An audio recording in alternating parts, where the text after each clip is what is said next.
This is for the part of you that feels strangely alone, even when your life looks full. You might have people around you, conversations in your phone, a job that works, experiences you can point to. From the outside, it probably looks like you are doing fine, maybe even better than fine.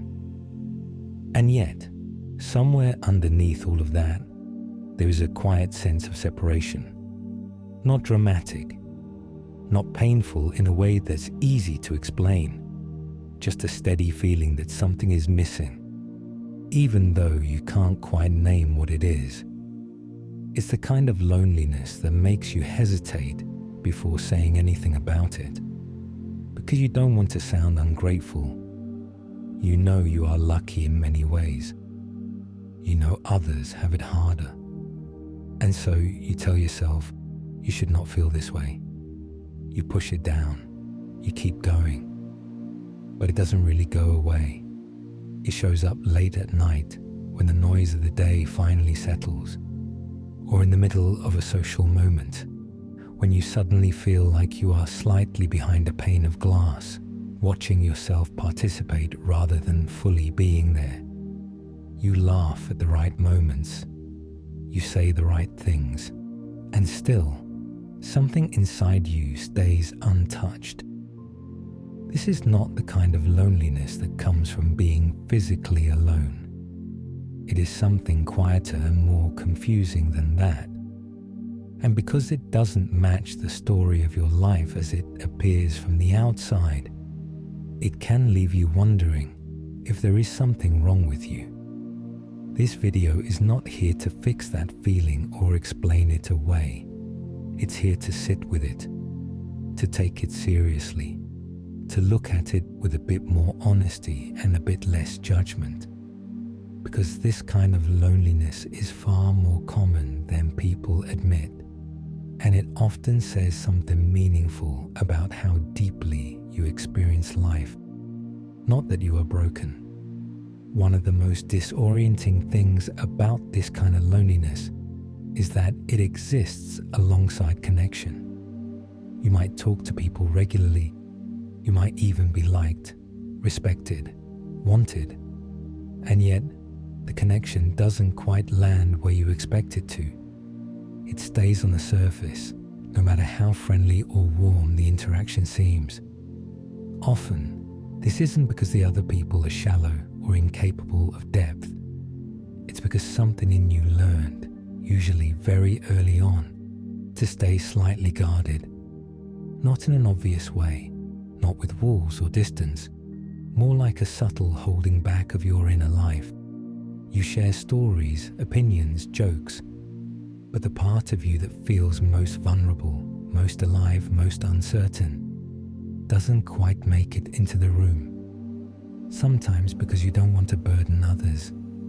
Sometimes because you don't have the words. Sometimes because you sense, without consciously deciding it, that this depth might not be met. Carl Jung spoke about how we adapt ourselves to the world in order to belong. We develop a persona, a way of being that fits, functions, and gets approval.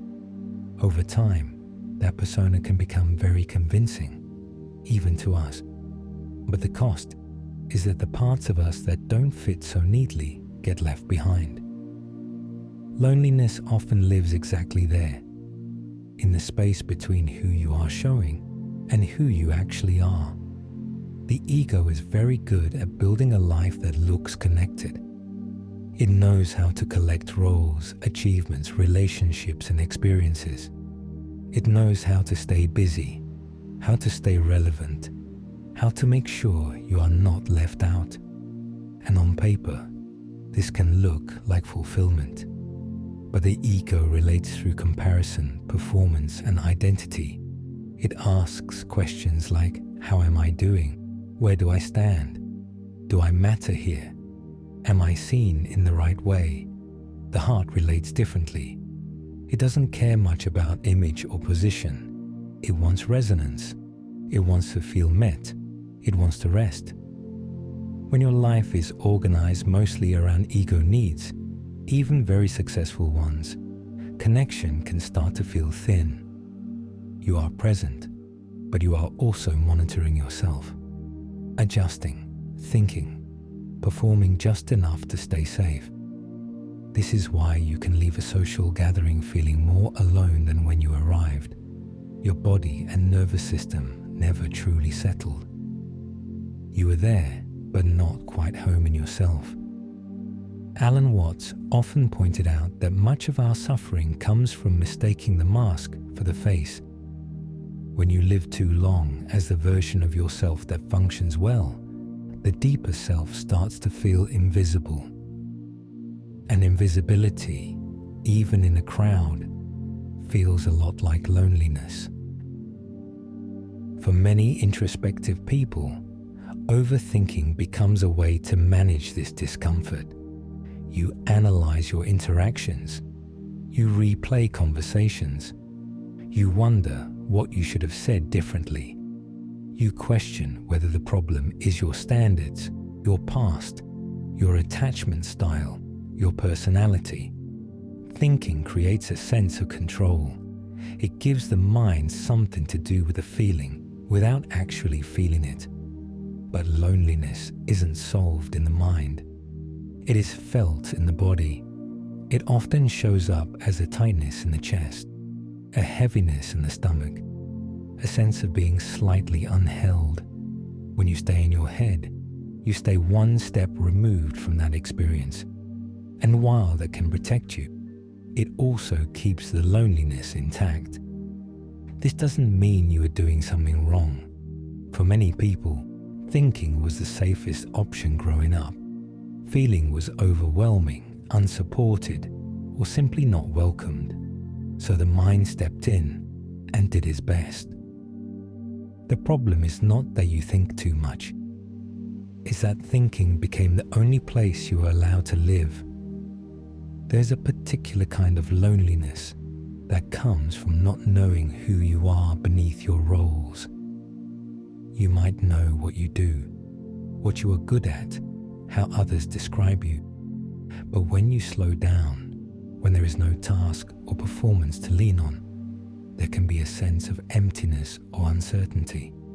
This can be frightening, so we often rush to fill it with plans, with people, with stimulation, with meaning borrowed from outside ourselves. But loneliness sometimes appears not because you lack connection, but because you are not connected to your own inner life. You have not had the space, safety, or permission to be with yourself without doing anything. Jung would say, this is the beginning of individuation, the uncomfortable phase where the old identities no longer satisfy, but the deeper self has not yet fully emerged. It feels like being between worlds. In this space, loneliness is not a failure. It is a signal. Something in you is asking for a more honest relationship with yourself. Many people say they want connection. What they really want is to be understood without having to translate themselves. If you are emotionally sensitive or inwardly complex, you may have learned that explaining yourself takes effort, that simplifying your experience makes it easier for others, but leaves you feeling unseen. Over time, you might stop trying. You share less. You keep things light. You become pleasant, agreeable, easy to be around. And yet, a quiet grief builds. Not because others have failed you, but because you have not been able to show up as you are. Being understood requires risk. Not dramatic risk, but the subtle kind. Saying the thing that feels slightly awkward. Letting a pause exist. Allowing your depth to be visible without knowing how it will be received. Loneliness often protects you from that risk. It keeps you safe, but at a distance. It's important to say this clearly. Much of what you are feeling is not personal. Modern life is efficient, fast, and highly curated. We are constantly exposed to other people's outer lives. but rarely invited into their inner worlds. We communicate often, but not always deeply. We are connected, but not always attuned. In this environment, sensitive and reflective people can feel especially out of place. You notice what is missing. You feel the absence of depth more acutely. And because everyone else seems to be coping, you assume the issue must be you. It isn't. You are responding to a culture that rarely makes space for slowness, vulnerability, or quiet truth. Feeling lonely in that context does not mean you are failing. It may mean you are paying attention. Loneliness is often tangled up with longing, not always for a specific person, but for a sense of being met, for intimacy that feels real, for a connection where you don't have to manage yourself. At the same time, there can be fear of being too much, fear of needing too much, fear of discovering that even if you open up, it still won't be enough. So you hover at the edge, wanting closeness, but not fully stepping into it. This push and pull can be exhausting, and it can deepen the feeling that you are alone with your inner world. There is nothing wrong with this tension. It speaks to how deeply you care, to how seriously you take connection. Loneliness, in this sense, is the shadow side of your capacity for love. Loneliness is not always asking to be fixed. Sometimes it is asking to be listened to be acknowledged without judgment, to be allowed to exist without being turned into a problem. It may be asking you to slow down, to stop proving, to notice where you are living from habit rather than truth, to gently question whether the life you are living reflects the person you actually are. This is not about making radical changes or forcing depth where it doesn't belong. It's about honesty, small, quiet honesty, with yourself first. When you stop arguing with your loneliness, it often softens, not because it disappears, but because it no longer has to shout to be heard. If any of this resonated, there's nothing you need to do with it right now. You don't need to label yourself. You don't need to reach conclusions. You don't need to decide what it all means. Just notice the part of you that recognized itself in these words, the part that felt a little less alone simply by being named. Loneliness does not mean you are failing at life. It does not mean you are ungrateful, broken, or behind. Very often, it means you are outgrowing something, an old way of relating, an old identity, an old story about who you need to be. There is a quiet intelligence in that feeling, even when it hurts. So if you can, let yourself sit with it a little, without fixing, without explaining, without rushing away. Nothing is wrong with you for feeling this way, and you don't have to be at war with yourself to belong in this world. Sometimes, the most honest thing you can do is admit that even in a full life, you are still learning how to feel at home.